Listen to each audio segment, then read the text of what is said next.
I truly believe that God puts us in time and place for a reason and in a season.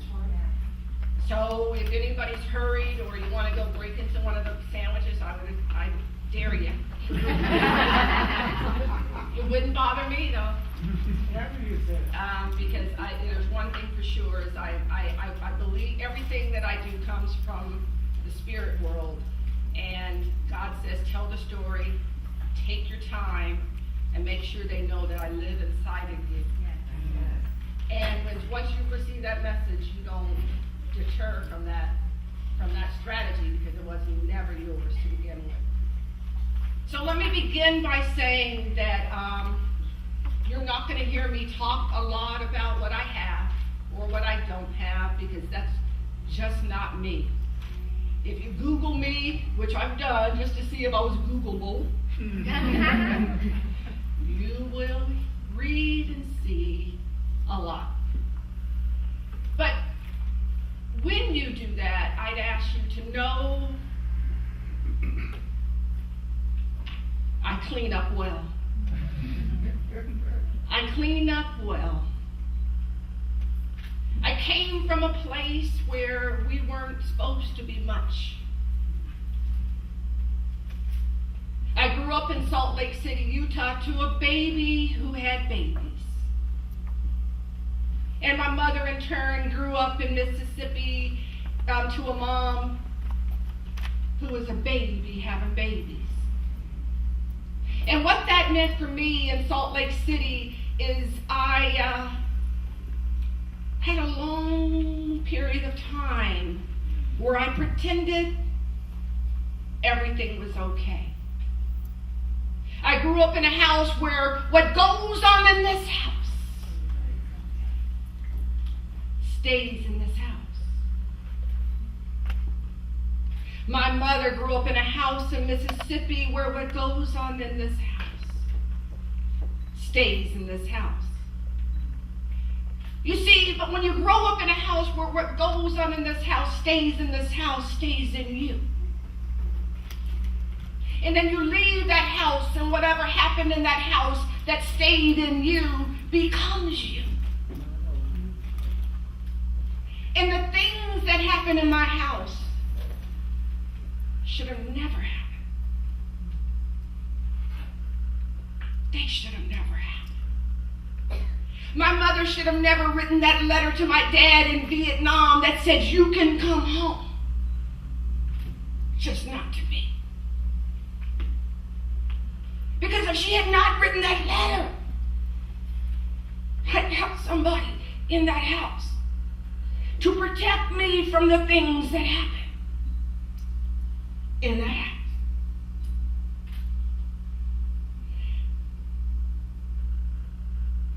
I clean up well. I was educated at the best education that money could buy. I got a degree from Harvard Business School. I've traveled the world. I've been married for 25 years. I'm not one who overcomplicates the coffee in the Starbucks line. I'm the one who's the parent mom. I'm also that one who some days could not will myself to get out of bed. You see, because that pain stayed in me. And I got to the point where I was about to become my mother, who was depressed, never diagnosed. But I grew up in a house where the only time I saw her in the dark. I needed something, I go and I sit on the foot of her bed in the dark. Milk money, boyfriend problems, lunch money. And then one day, I went to God and I said, what have you done to me? Is this what you have planned for me? Because I love her, but I do not like her.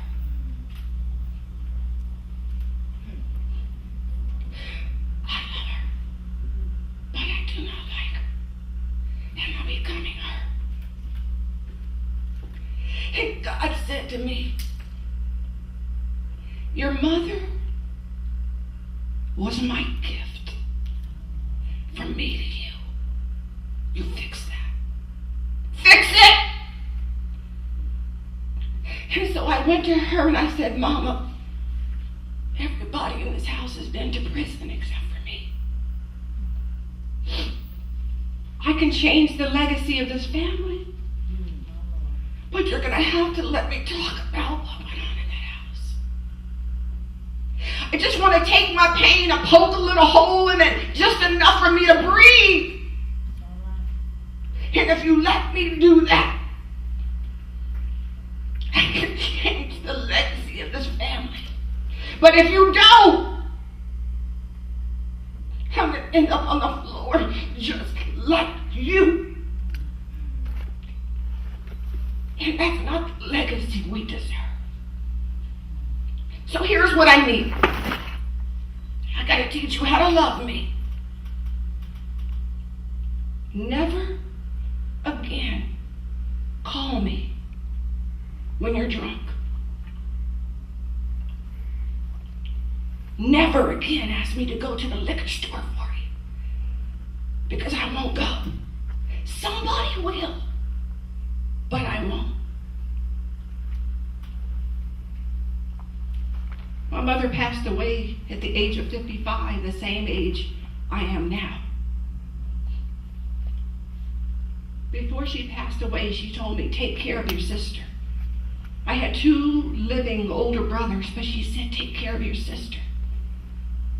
When my mother passed away, we were best friends. Days before she passed away, she was teaching me how to make chicken in a brown paper bag from San Antonio to Atlanta. And she said, you didn't put enough salt on it. And I said, how could you possibly know? She goes, I didn't hear the salt. I taught her how to love me. And then I moved my sister from California to Atlanta, and I bought a small house for her, and I filled it with furniture, and I filled the refrigerator full of food, and I stood my sister in front of that refrigerator, who was a crack addict, and I said, the next time the refrigerator gets full of food, you'll fill it. I watched her go to the food bank for the next 6 months while I live in a 10,000 square foot house. But 5 years later, she bought her own house. She's been drug-free for 10 years. I did the same with my older brother. And then I lost my brother just over me a few months ago to heroin addiction. But in every case, I went back for them. I went back for them, and I kept that promise to change the legacy of this family. So people say to me, how do you do so much for so many? And I tell people all the time, pain needs a place to lay its head. And the people who do the most for other people are the people in pain. People in pain are the best healers. So a year ago, on July 27th, I walked into a cupcake shop here in Atlanta. I shined Facebook Live on a small black-owned bakery, and I said, tell me your story. And 4.5 minutes later, everybody around the country, internationally, in Hudson, Africa, knew about her cupcake shop.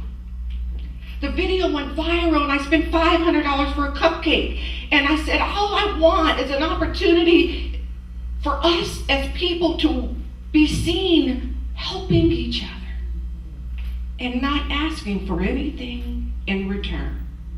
A week later, I went to a Gators barbecue, and I spent $1,000 for a 1 rib plate. Actually, I just tasted the rib. 1 million people saw that video. A week later, I went to a natural hair beauty supply store. I offered to pay her rent. I brought 30, 50 women with me to buy and consume that day with dollar signs, and millions of people saw that video. I asked for nothing because I truly believe we need to support one another. We're the only community out there of every minority community. We're the last one in to help each other. We truly are. I have the data. Hispanic people keep that money in their community. It turns and it turns and it turns. The Asian money, and it turns and it turns and it turns. Do you know the Asian community in some parts of the United States keep their money in their community all year? It keeps turning and turning and turning. Do you know how long we keep our money in our community? 6 hours. It breaks my heart because it just should not be that way. There are 2.5 million small black-owned businesses. That could be 25 million. Most of those businesses are concentrated in 5 states. Most of those small businesses are single-person operated. Most of those small businesses are service businesses. We don't have leverage yet. We don't sell anything on the open market. We're not traded in the NASDAQ. We don't even have the opportunity really to employ each other. And then people keep saying how we have this $1.3 trillion worth of buying power. We giving that money to some, we might, but who we giving it to? Who we giving it to? I sent an email to 96 women. In the middle of the night after 3 glasses of wine, full transparency. And I sent an email to 96 women and I said, I know a little bit about your story, but I don't know it all. Are you willing to share your story with the world? Because I know if I'm in pain and I clean up well, there's a whole lot of pain out there, and there are a whole lot of us cleaning up well. And I said to these women, listen, if you're not ready to, it's okay. I'll pretend like I never asked you. But if you're willing to tell your truth, I only ask 2 things. Jesus has to show up, and it has to be the truth. Now, I sent this email to black women, white women, old women, young women. And by morning, I creeped up on my computer because I was like, there's one thing I know, is black women don't tell their business. So what makes you think somebody's going to publish their story? So I crept up on the computer, completely sober now. And I looked at the computer and I logged on. And 44 women said, I'm in. Woo. I'm in.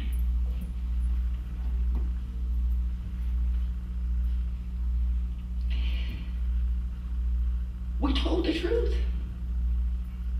And Jesus showed up. In the end, 32 of us told our truth.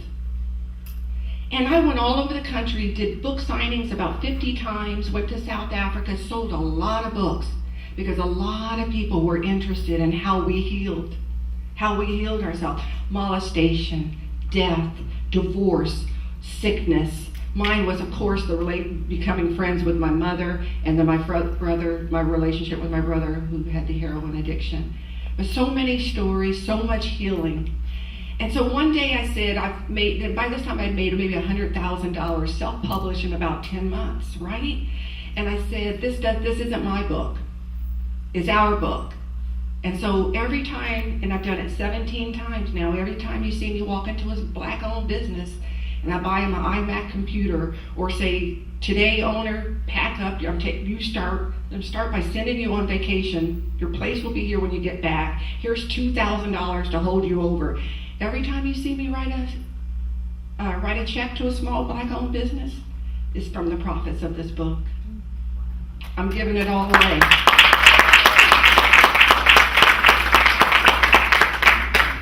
So far we've given away over $150,000 in cash and goods and services all over the country now.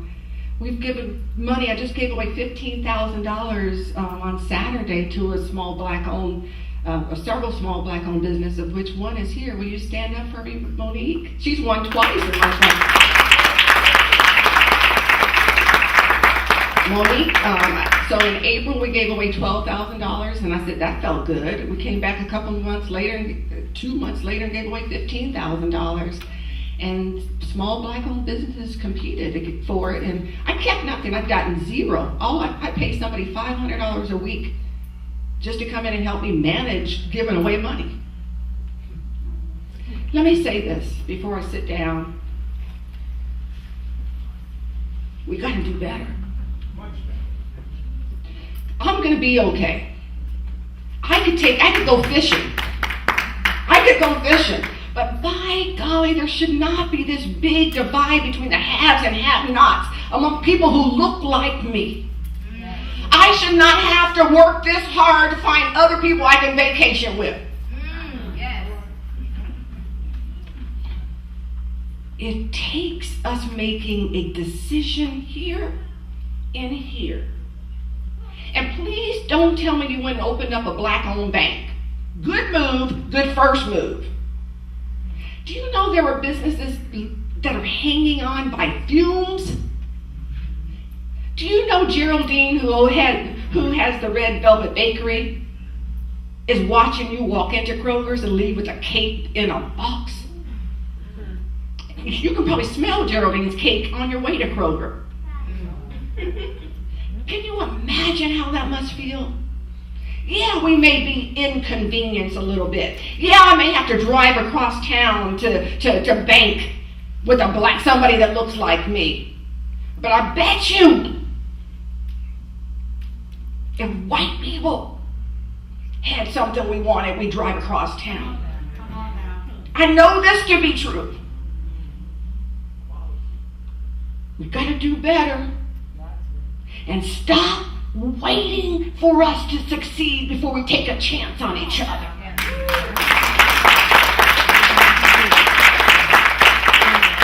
I mean, how do you think it happens? Geraldine just makes it? She just wakes up successful one day? No, she does it one cake at a time. Pushing that cake across the counter to people who look like her.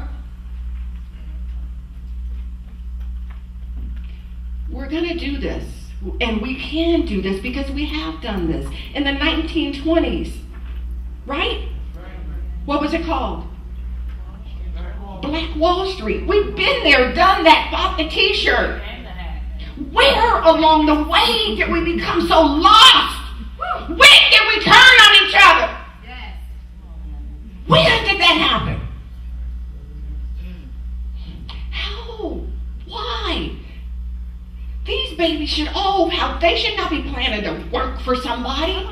They should be planning to say, well, how many businesses? What first business am I going to own?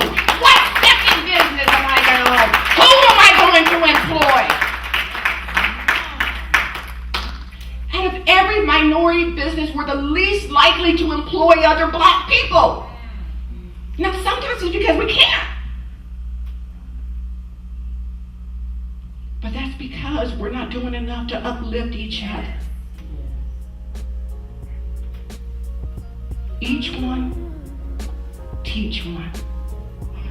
Each one, reach one. God bless you.